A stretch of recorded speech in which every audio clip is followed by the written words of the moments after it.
নরেন্দ্র মোদীর বঙ্গ সফরের দিনই বিজেপিতে ভাঙন। তৃণমূলে যোগ দিলেন ঝাড়গ্রামের বিদায়ী সাংসদ কুনাল হেমব্রম।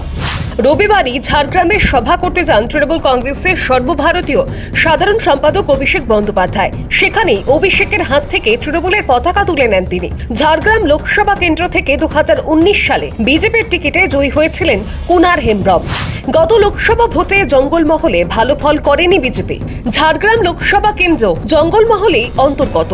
এবারও সেখানে ভালো ফলেরই আশা বিজেপির। তার মধ্যেই বিদায়ী সাংসদের দল বদলে গেরুয়া শিবির যথেষ্ট অস্বস্তিতে বলেই মনে করছে ওয়াকিবল মহল।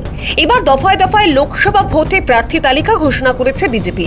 প্রথম দফার তালিকায় যদিও ঝাড়গ্রামের প্রার্থী তালিকা ঘোষণা করেনি পদ্ম শিবির। বিদায়ী সাংসদ হওয়া সত্ত্বেও এবার আর ঝাড়গ্রাম লোকসভা কেন্দ্রের প্রার্থী হিসেবে তাকে টিকিট দেওয়া হবে না বলেই সম্ভবত আঁচ করেছিলেন কুনাল হেমব্রম। এবার ঝাড়গ্রাম কেন্দ্র থেকে প্রণব টুডুকে প্রার্থী করেছে বিজেপি।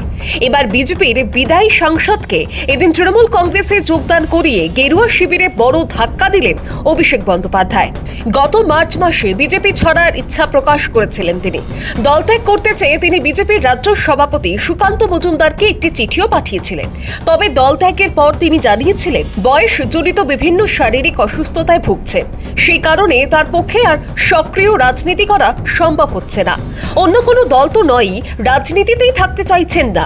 তবে লোকসভা নির্বাচনের আবহে নিজের মত পরিবর্তন করলেন তিনি। রাজনীতি থেকে সরে দাঁড়ানোর সিদ্ধান্ত পরিবর্তন করে তিনি তৃণমূল কংগ্রেসে যোগদান করেছেন রবিবার। সদ্য দলবদলু কুনাল হেমব্রম তৃণমূল প্রার্থী কালীপদ সোরেনের হয়ে ভোট প্রচারে নামবেন কিনা তা অবশ্য এখন কিছু বলা যাচ্ছে না।